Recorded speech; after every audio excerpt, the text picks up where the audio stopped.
What is going on, guys? This is Skyhound, also known as Geek Detective Pierce. So, like I said, I was going to be going over Mighty Morphin Power Rangers once again, even though I did this with Orange Hat reviews only once. The link is in the description below. And while I've seen this numerous times and I have kind of gone over this whole thing roughly scene by scene with Orange Hat, originally when I was doing this, it was done on a laptop and not on a PC like I'm doing right now. With that being said, before I get started, I wanted to let you guys know that on New Year's Day, not New Year's Day, my apologies, New Year's Eve, if you guys have been paying attention to one of the posts I've had, there is going to be an interview that I'll be doing with one of the stuntmen who was not only on Power Rangers, the TV show itself, but was also in the film, along with another stuntman, or in this case, stunt woman. Supposedly, two of them that were also on Power Rangers itself, as well as on another TV show. If you guys have been paying attention to at least one or two of the video posts that I did regarding stuntmen, then you likely have an idea as to the name of the show and a few of the people that were in it. But with that being said, I want to let you guys know, if you guys like this, in this case, I'm going to just quote something here. Ninjetti corkscrew kick that like button and subscribe. I couldn't help it. It just popped in my head since I was thinking about doing this film. But anyway, I am going to be kind of going a little quick on this. Some scenes I'm going to break it down, bit by bit.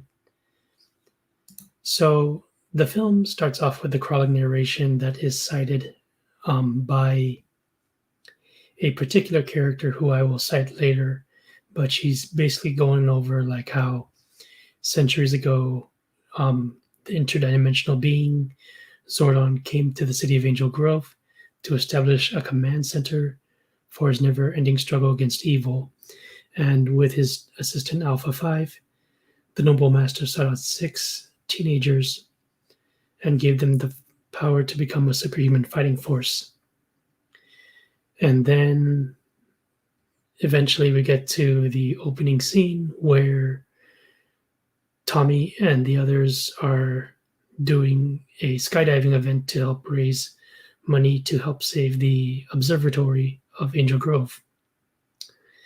And of course, Bulk and Skull are the last two to jump out of the plane.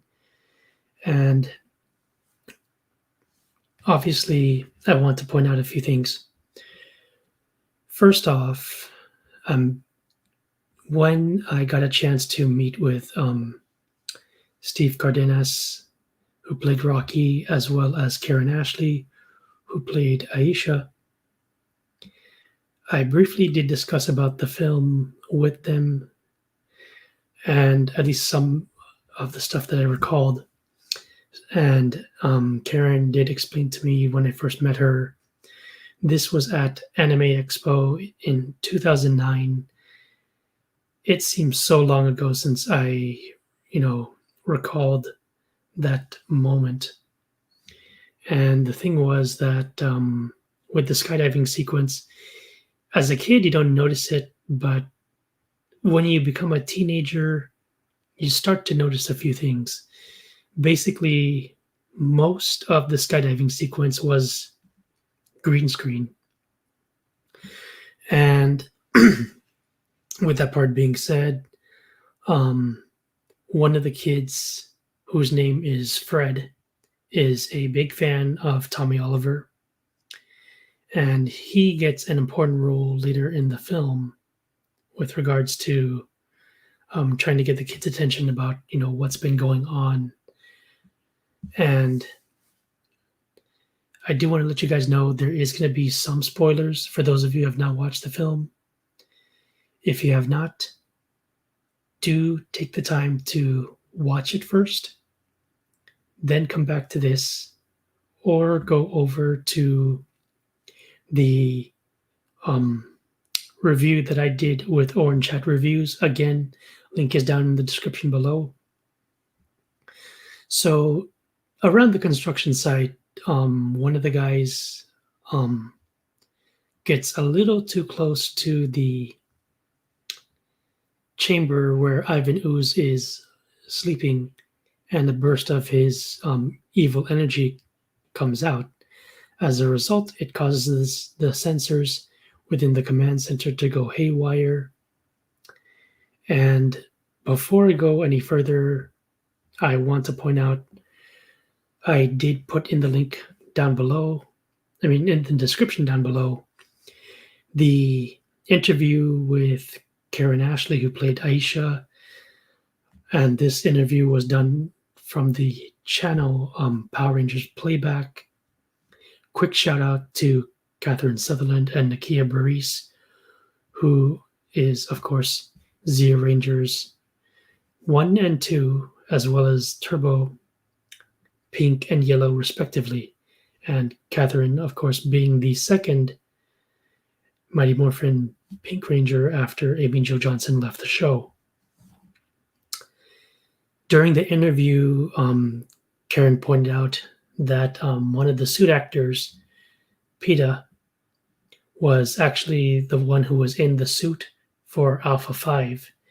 And she explains that the material that was used for the suit was so skin tight because of the design itself.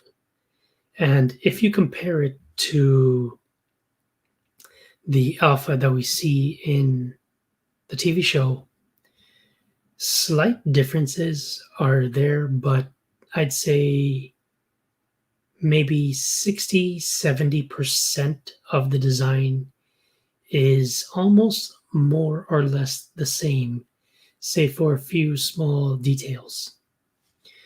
But anyway, when the Rangers are called by Zordon to, by Alpha, to get back to the command center, Zordon then goes over the story about Ivan Ooze, who he is, and that approximately 6,000 years ago, he ruled the galaxy with unparalleled terror through the use of his ectomorphicon titans, twin machines, and obviously we get later on the how they appeared. So they go to the construction site, but arrive a little late because Zed, Rita, Goldar, and Mordant, who is the only film monster that was never in the show itself, they arrive first and manage to get Ivan Ooze free. And of course, when I was going over this with Orange Hat, we were literally singing the praises of Paul Freeman. For those of you who are Indiana Jones fans, know exactly what character Mr. Freeman plays. And originally, when he was playing the character, there is a interview video. I'm trying to remember here, one moment. It was from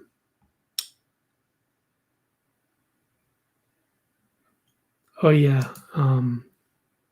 was an online interview from Wizard World with regards to the different villains, and of course Paul Freeman was there, and he was explaining about what was on his script, the brilliant lines that we get to hear after the Rangers run across him. But anyway, after Ivan Ooze breaks free, the Rangers arrive too late, and they're trying to find out, what the hell's going on. And supposedly, one of the officers asks, what do you kids think you're doing here?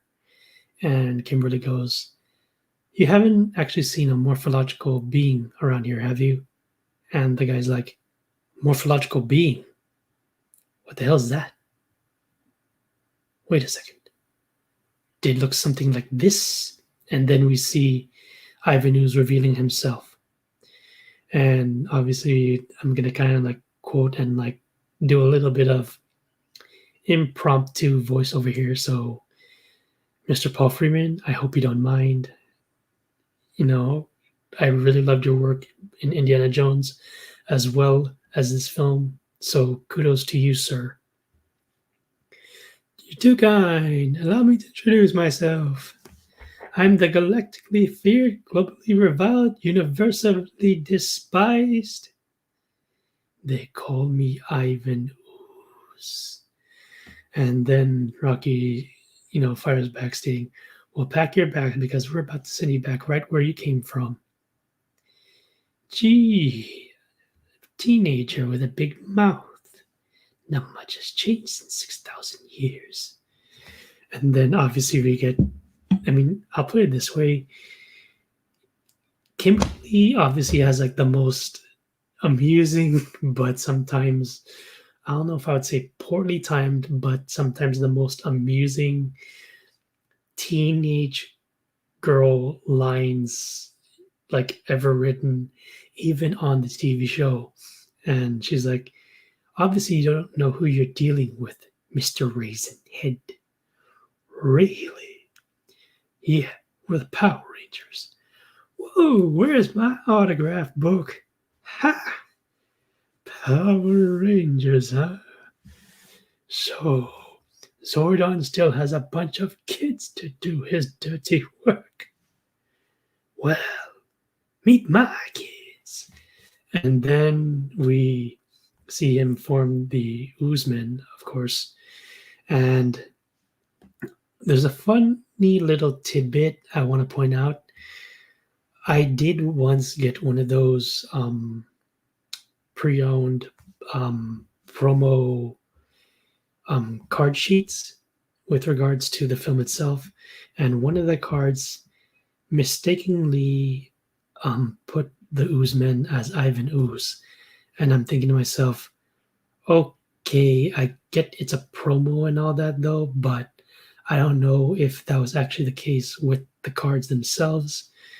I only got one pack of cards, and that was through a vendor on Etsy. So I eventually put a video out with regards to what I got from it.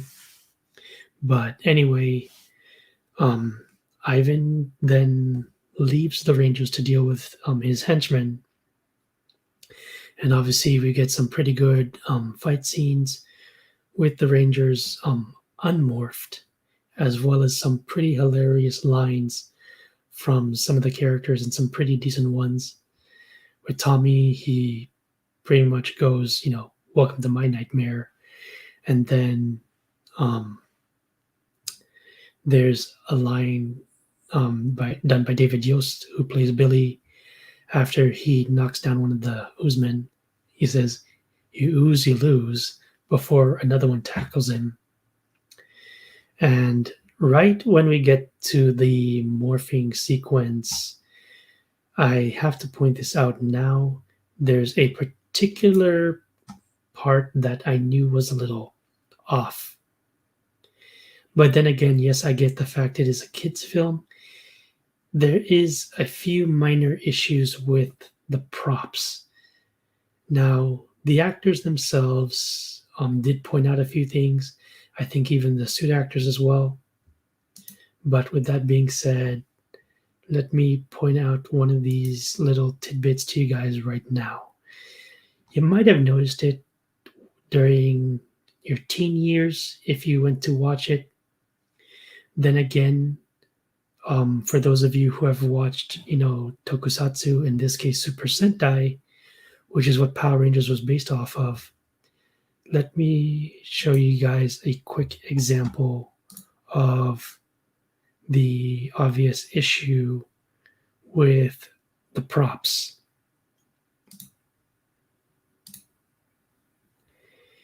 if you'll notice here, they had put like a holder of sorts for like the buckle of the belt for the Rangers. So if you look at the shape of it, I'm using Karen Ashley's character as an example here. You'll notice that it's somewhat similar to what you see for the TV show. And the one that's supposed to come out, the one that's, well, the ones that the actors are supposed to be holding, it's this part right here. So you'll notice there's some indentations for the actual belt buckle itself. And basically, this is what they're supposed to be holding, not the little holder for the belt buckle itself. And in the TV show, if you watch season 1, I'll just use an example straight off the bat. Episode 5 of Green with Evil, you see how the actors are holding the belt buckle to a degree. Technically, that is how they're supposed to be holding it, but again, with the film, they did it a little differently. So when it comes to the actual suits themselves, I'm going to refer back to my notes here. Again, I'm just referencing off the interview that Kat and Nakia did with Karen Ashley. So she points out that it wasn't just them, but also the suit actors, the stuntmen in this case. They could only wear the suit for roughly 15 minutes because the material itself. And I want to show you guys a quick example here as to why that's the case. So give me one moment.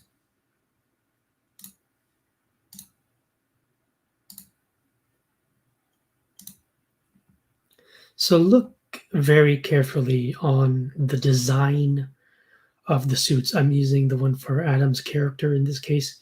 You can see here like how thick the coin is.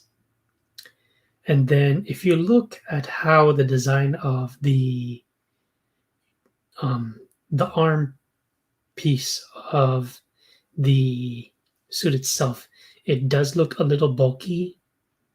And then you can see sort of like shoulder pads. Well, kind of like it's almost supposed to look like armor. And of course, they do mention that behind the scenes. But the thing is that, as Karen points out, you can sort of see it right here. On screen, it looks good. But if you really think about it, and I'm just going to go back to the notes that I wrote down. Karen points out that she calls it white Spanx on the inside.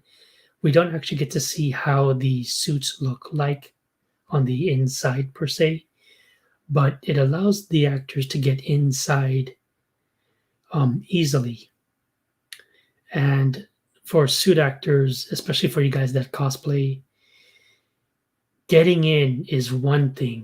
Getting out, they're pointing this out because they had to deal with it, especially the stuntmen and stunt women.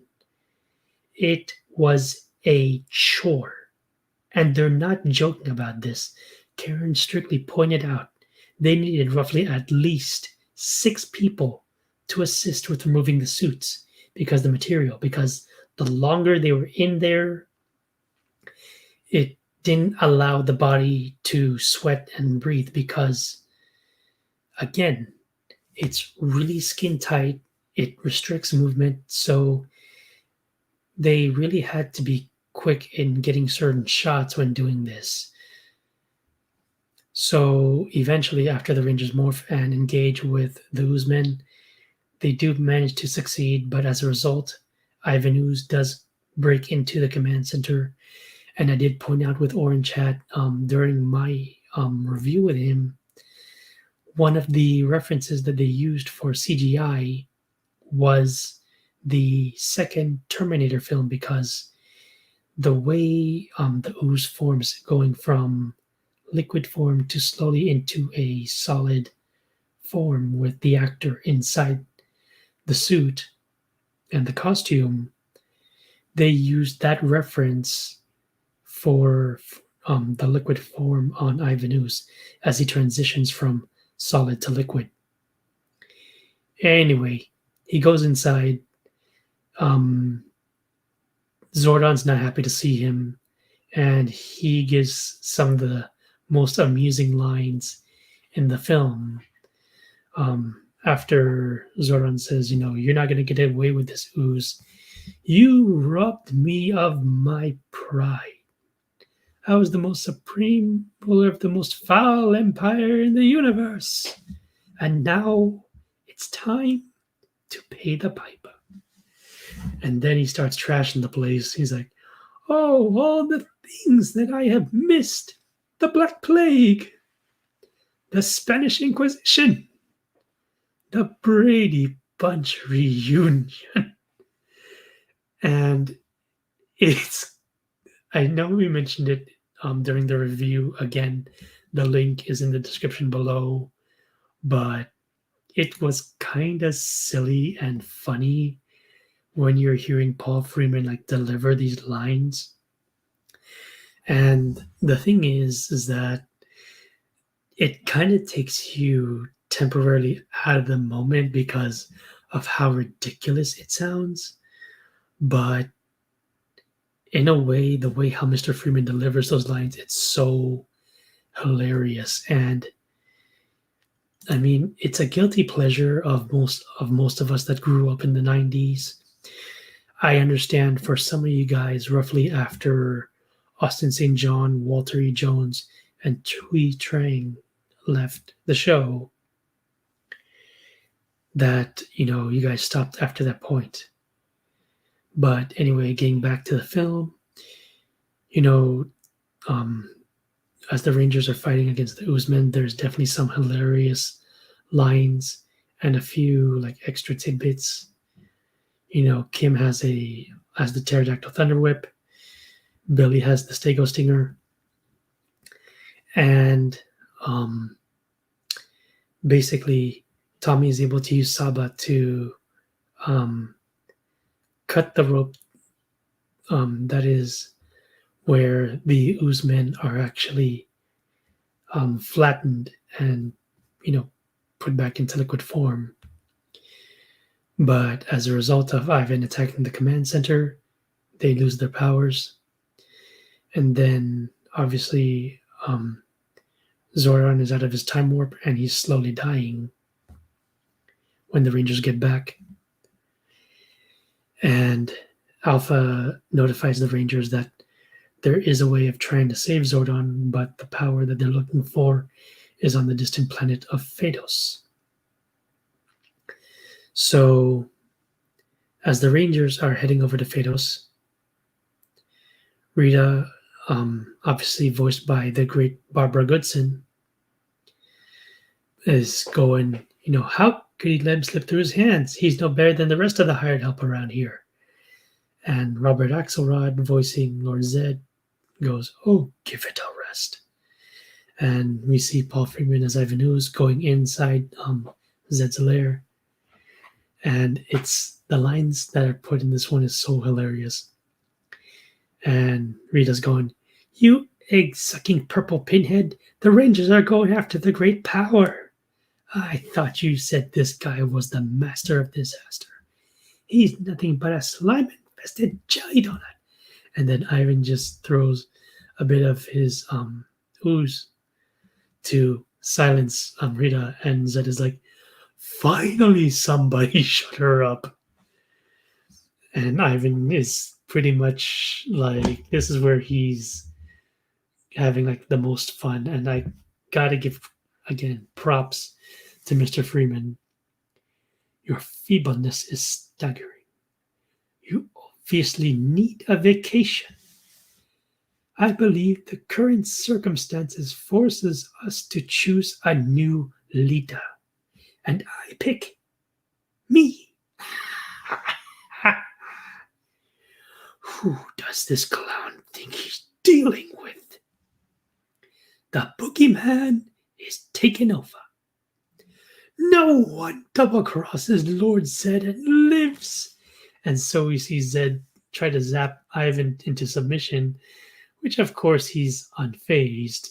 And then he's just like going, "Oh, stop it, it tickles." And then the way how he delivers, "My turn," before putting Rita and Zed in a snow globe. This pretty much proves that Ivan Ooze is definitely not a villain to be trifled with. The fact that he's able to change form proves that he's just as good in terms of infiltration and disguise. And obviously, I'm going to jump ahead a little bit. The Rangers do manage to get to Phaedos.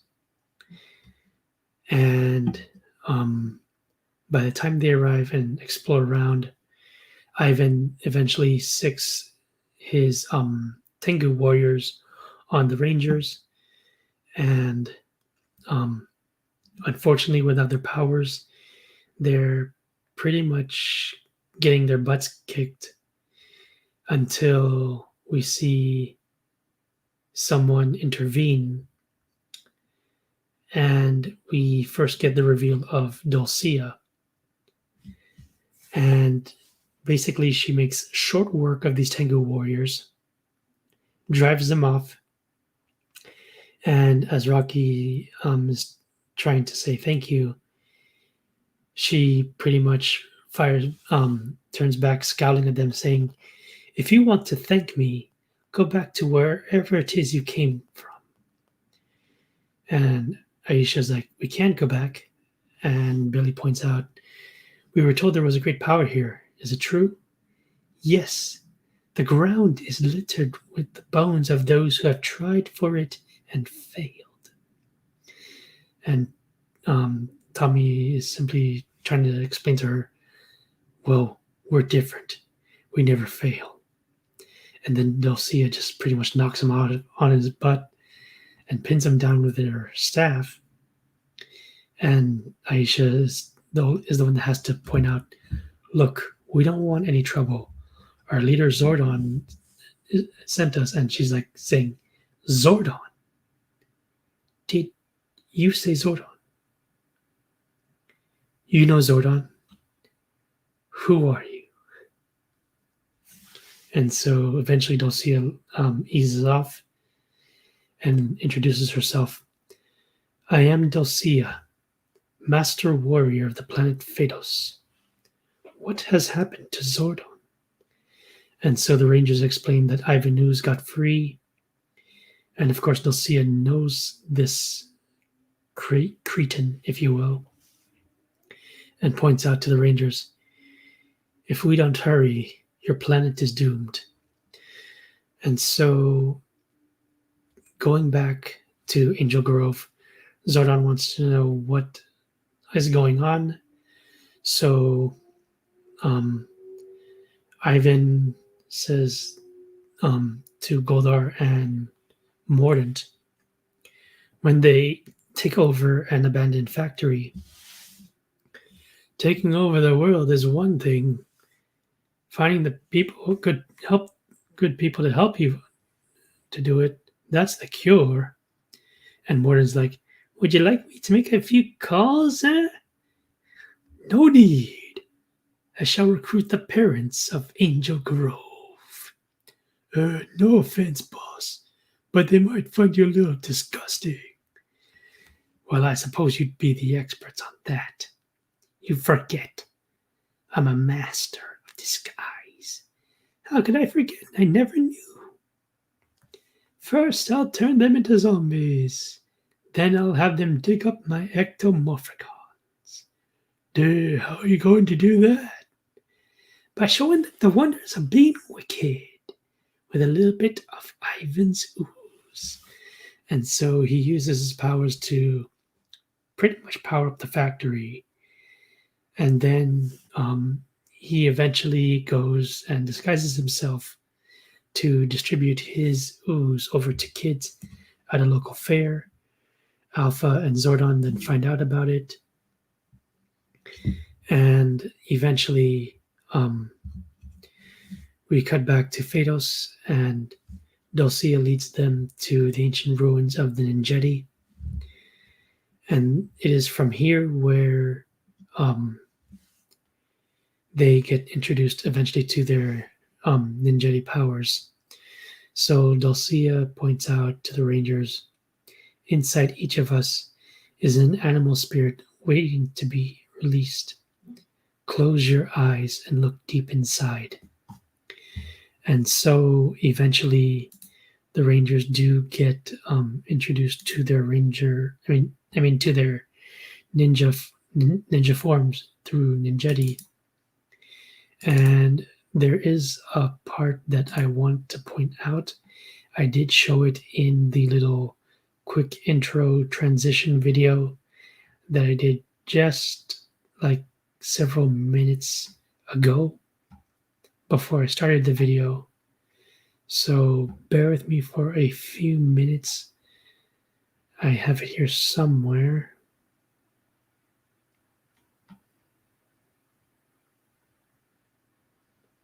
Hold on.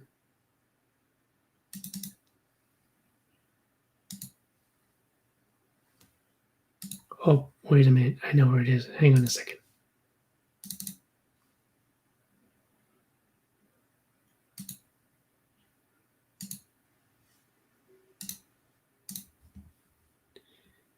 Okay, not actually, I'll just show it to you guys later. But anyway, the one she goes to first is Aisha, who has the power of the bear, fierce and unstoppable. And then I believe Rocky was next. And she says, to Rocky, powerful, smart, you are the mighty ape. As for Billy, she points out that he's cunning and swift for the wolf. And then for Kimberly, light as a feather. The part with regards to Adam, this is where we get the most obvious iconic line in the film, where she asks, Adam, what's wrong? I'm a frog. Yes, a frog. Like the one you kiss to get a handsome prince. Now, the interesting thing about this, from what I heard on the behind the scenes, Johnny Young Bosch, who plays Adam, pointed out to the director the line was a little different for Adam, but he suggested to the director, what if I change it over to instead Adam being a little bit depressed about it, and then he explains why that's the case. Eventually, he did try it out with the original line, and then they tried it with the iconic line that was put in the film. And then we get to Tommy, and she points out for the Falcon, that is the winged lord of the skies. And so Aisha asks, after the fact that Dulcia says that they have to do the whole thing on their own to try to get to the monolith, Aisha asks her, you're not coming with us? If only I could. One step off this plateau, and I would begin to age as rapidly as Zordon is now. Now, during the review of this film with Orange Hat, he does kind of like give his input and analysis on this part. Like there's some logic that seems lacking in terms of the writing. And I will get to my general thoughts on this later on. But eventually, Ivan Ooze does distribute his ooze in containers at a local fair to the kids. And what they don't know is that it's designed to put the parents in a zombie-like state and hypnotized. So by the time the Rangers do head down into the jungles towards the monolith, there is a moment in the film where they come across a bone graveyard. And Adam jokingly points out, "Welcome to Jurassic Park." So he's basically citing that iconic film from 1993. And Aisha is having none of it. She's like, very funny. And there is a moment in the film where, as they're observing the graveyard, one of the skeletons comes to life, and we see a Triceratops skeleton magically come to life. And from what I hear, that thing was actually done on wires. I need to watch the whole behind the stuff thing in its entirety, or probably poke around online with regards to interviews with some of the actors, especially when it came to conventions. But anyway, Tommy manages to solve that part with taking a key point of the fossil and basically dismembering it. So they press on further into the jungle, and eventually, when Fred's father comes home,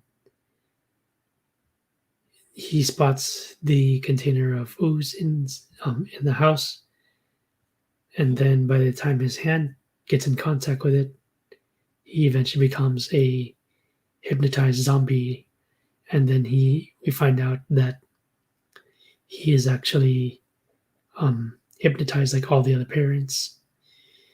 And eventually, by the time the Rangers do get to the monolith, we see the 4 stone guardians that are protecting it. So Tommy then touches one, which then causes it to come to life. And so in their new Ninjetti forms, they engage each of them separately, and they find that it's not easy trying to take them down. So eventually, Adam and Rocky manage to lure one towards a small waterfall, and Billy and Adam then take care of one when, of course, Adam is being targeted by 2 of the stone guardians. Kimberly and Tommy take care of one with a rock slide. And so eventually Billy manages to find a way of dispatching one of the stone guardians when Adam is being picked on. So Billy asks Adam, "Do you need a hand?" And Adam goes, "The thought crossed my mind." So Billy manages to find a long vine, and it allows Adam to escape unharmed. And one of the stone guardians dices the other one in 2, and we get a pretty fun line from Billy: "Elevator going up, elevator going down." And right after we see the other stone guardian split down the middle, Billy pretty much notices the whole thing. He's like, "Talk about a splitting headache," which still gets a good chuckle out of me. Which then leads us to the final stone guardian being beaten. So the Rangers managed to work together to push the last one back, and then Kim and Billy are able to use vines to do a basically to push him back a little further. And then Tommy decides to do a Ninjetti corkscrew kick to eventually cause it to go flying and back towards the wall, shattering it.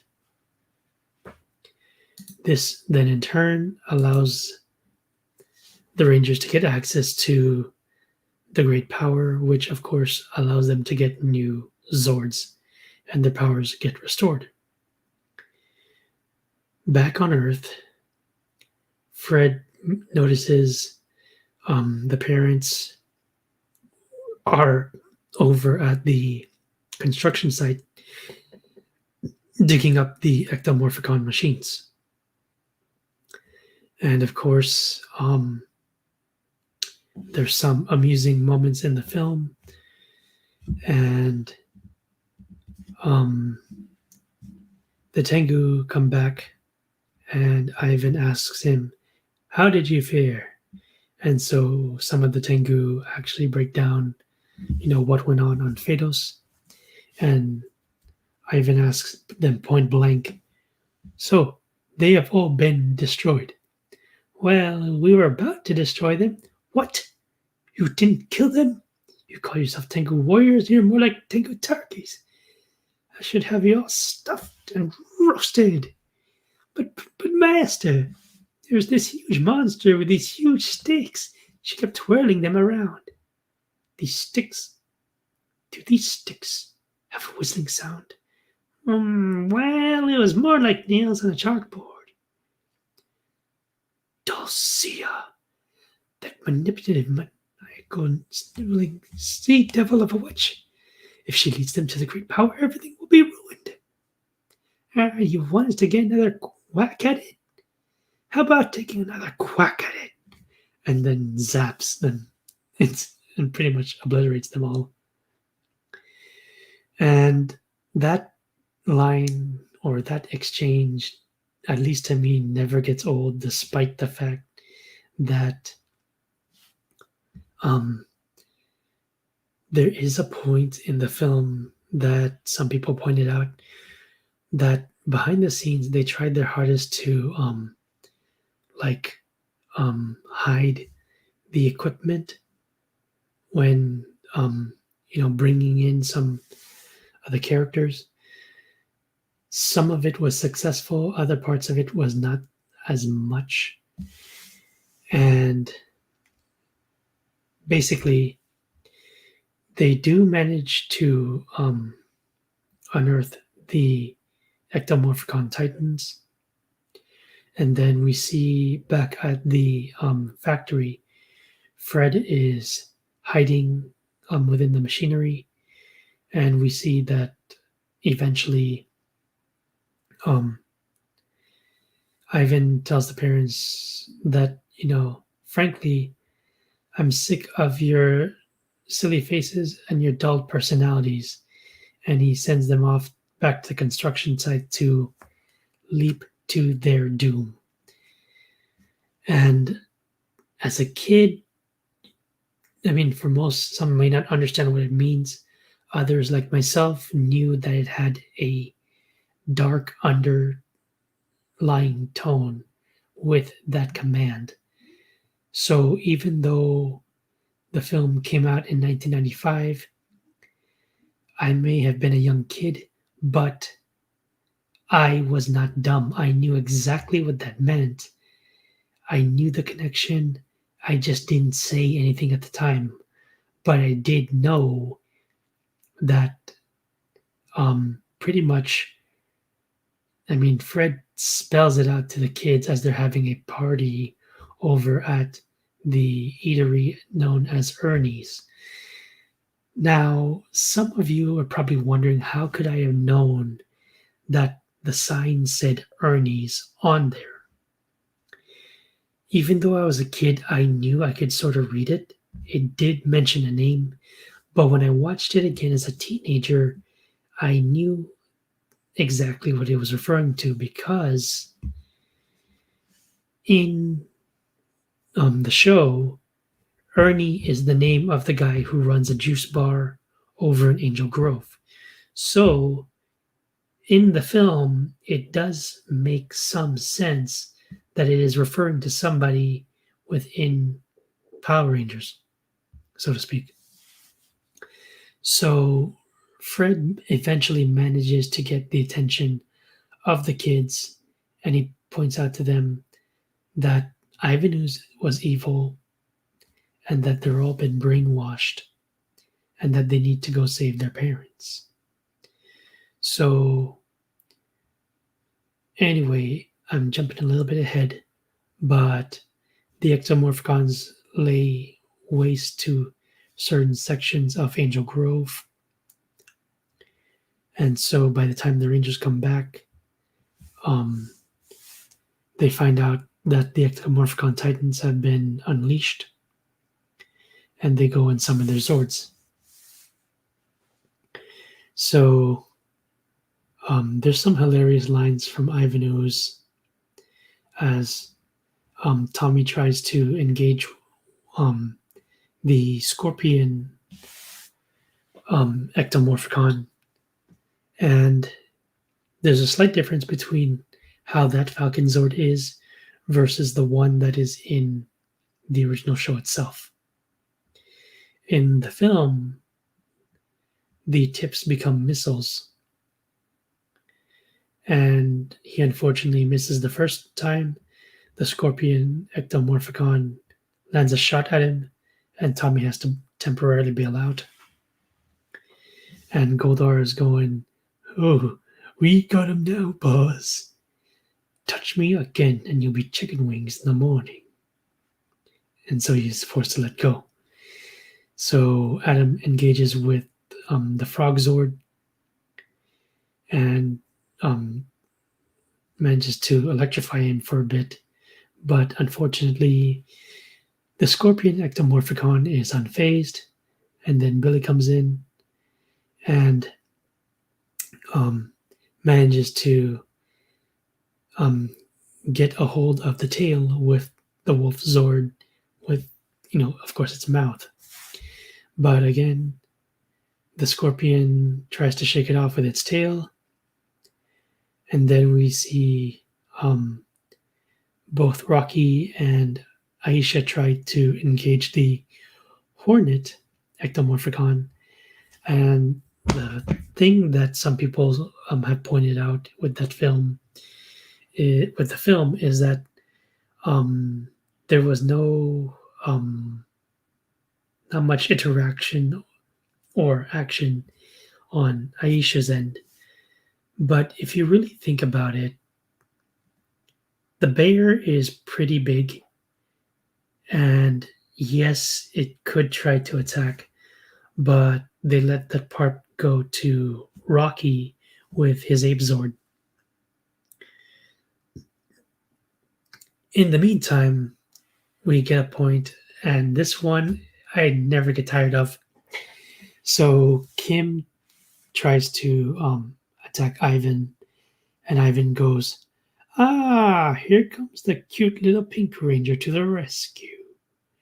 Oh, you think she's cute too, huh?"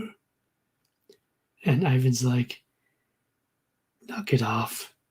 I mean, he doesn't say that outright, but he's just telling Goldar to just keep quiet.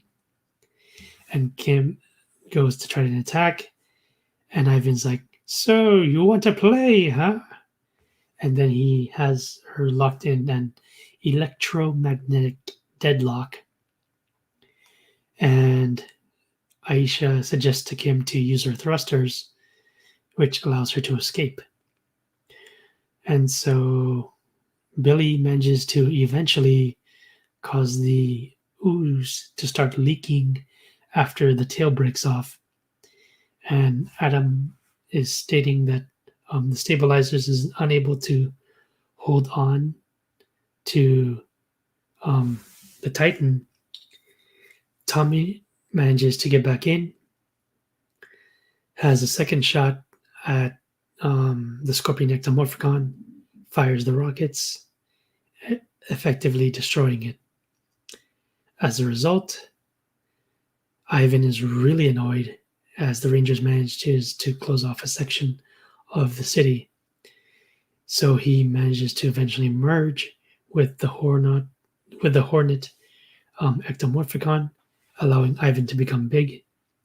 So the Rangers then go to combine most of the Ninja Zords into the Ninjetti Megazord without the Falcon Zord. And Ivan destroys the monorail track as he breaks off the tower that he and Goldar were occupying, and decides to use it as a weapon. So as the kids manage to board the monorail to get to the construction site, they notice that the track's broken. Tommy manages to get there in time, allowing the kids to get across on his Falcon Zord, and Tommy wishes the kids good luck on their efforts. Ivan manages to get the upper hand on the Rangers. The Power Sword gets destroyed, and oddly enough, I think Orange Hat did point out something, or maybe one of the guests that was also with me when reviewing the film points out that the Power Sword got destroyed in one hit, which I myself also find hard to believe, but I'll get more into that later during my general thoughts and review on this review. But anyway, Tommy manages to get in and join the Rangers after Ivan pretty much grabs the Megazord, tosses it into a building. And for those of you guys who are paying attention, if you notice very, very closely,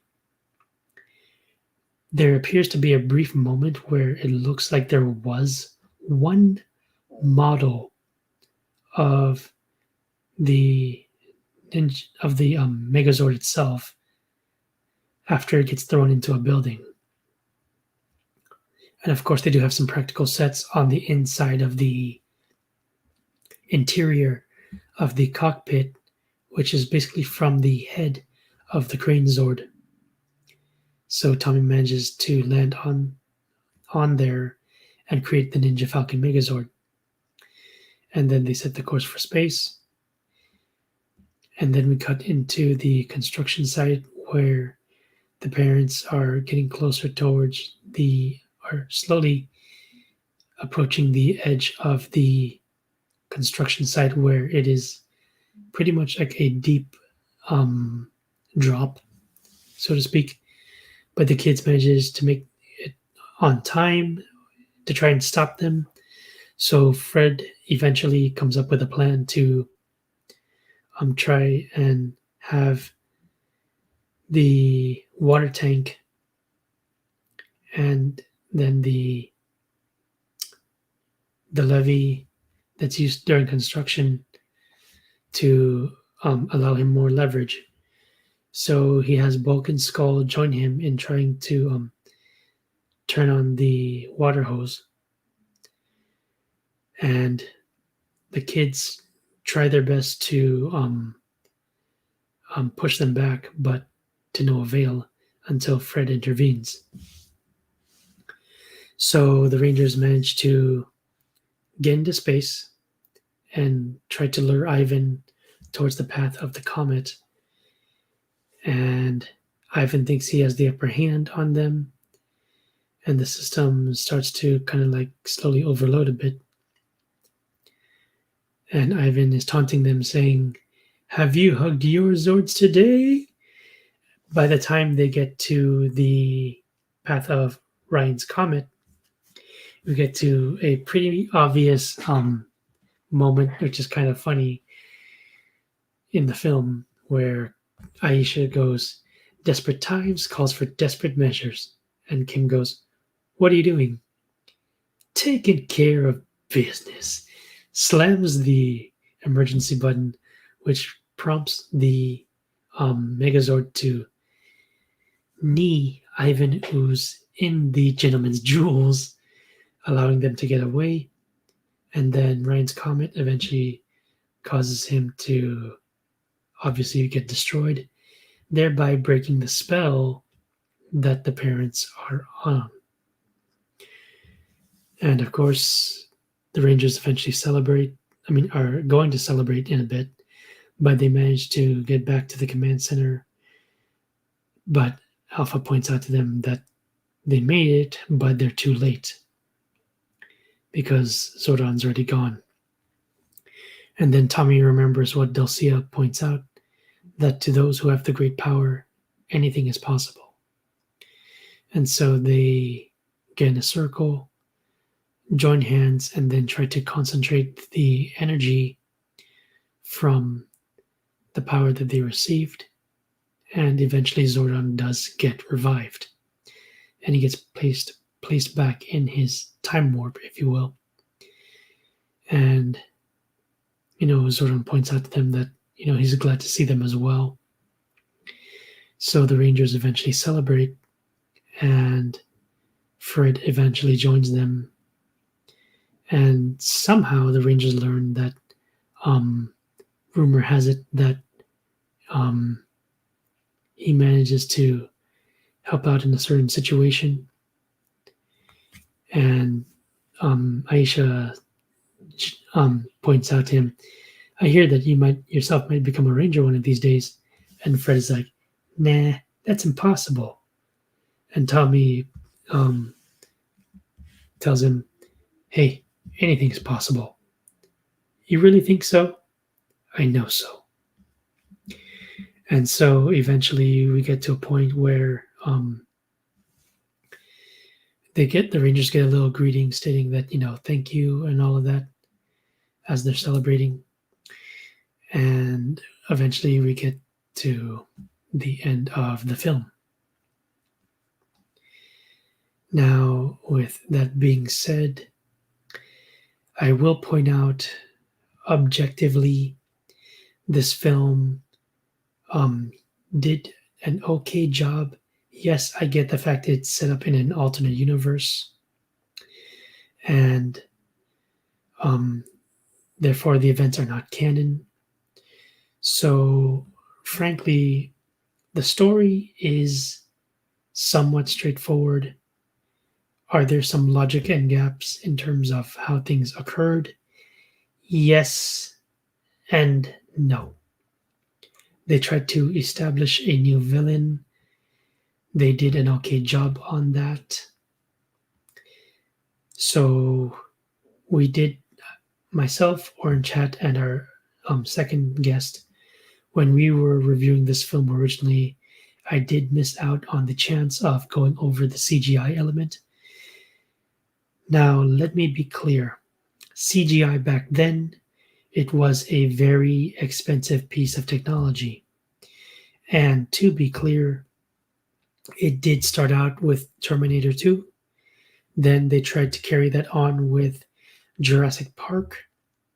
By the time we get to the Power Rangers film, they were already trying to shoot not just this film, but also seasons 2 and 3 of Mighty Morphin Power Rangers at the same time.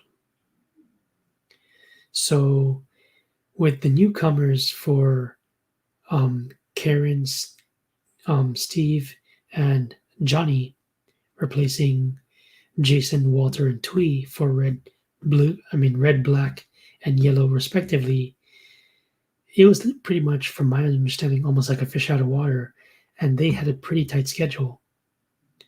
So with films, yes, they had a bigger budget, and the difference in terms of how they were shooting things was definitely different. So the story itself, it may have been straightforward, but again, there are some issues in terms of writing. So that part, I'd probably give it at best 7 out of 10. The characterizations for most of them, at best, I think they did pretty accurately for some of them. For that, I'm going to give at least an 8 out of 10. The music. Let me get to that in a bit. However, for those of you guys who watch tokusatsu shows and listen to J-pop, if you were paying attention to how the whole thing sounded, you likely knew this was not the actual track used for the Mighty Morphin Power Rangers film. The beats are the same, but there's some parts of it, tone-wise, that is totally different. That is because I was using a version that was done in Japan. As for who did this rendition, you're going to have to look it up yourself. I'm not going to be revealing who it is. That is on you guys if you want to take a look. Now, with that being said, did I like the film rendition of the Power Rangers theme? It was pretty good, a bit nostalgic, but I knew it was different. But I know that some people stopped after a certain point in this film. So, in terms of the music itself, while I have yet to listen to most of the soundtrack, I would say at best I'd maybe give it 7 out of 10. Overall, objectively, I'm still going to give it a 7 out of 10. Subjectively, visually, I'm going to give it, again, 7 out of 10. Characters, at least 8. Writing for a film regarding Power Rangers, at best, 7. CGI, I'm definitely going to have to dunk on it a little. I'm going to have to give that at least a 5 or a 6 subjectively. Like it was that bad. Overall, I'm going to still roughly give this one a 7 out of 10, which is what I roughly gave it, if I recall correctly, when I did this with Orange Hat. With that being said, I know that JDF is no longer with us, so give me a few seconds here.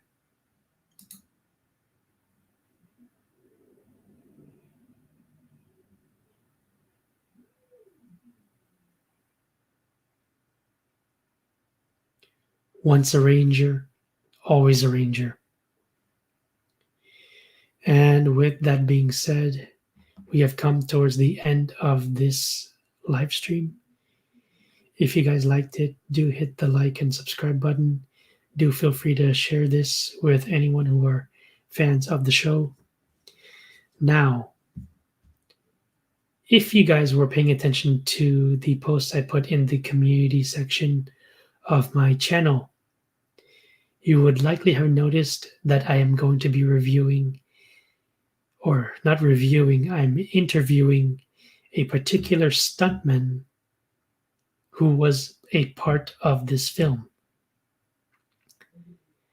And that is actually going to be taking place on New Year's Eve. Do stay tuned for that. It is going to be taking place roughly around 4:30 to 5:30. And I will eventually be reviewing some other films later on down the road.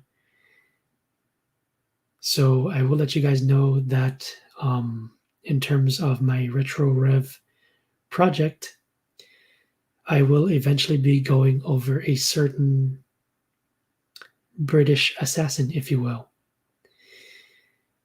If you know who I'm talking about, You're going to have to guess as to which take I am going to be reviewing. But with that being said,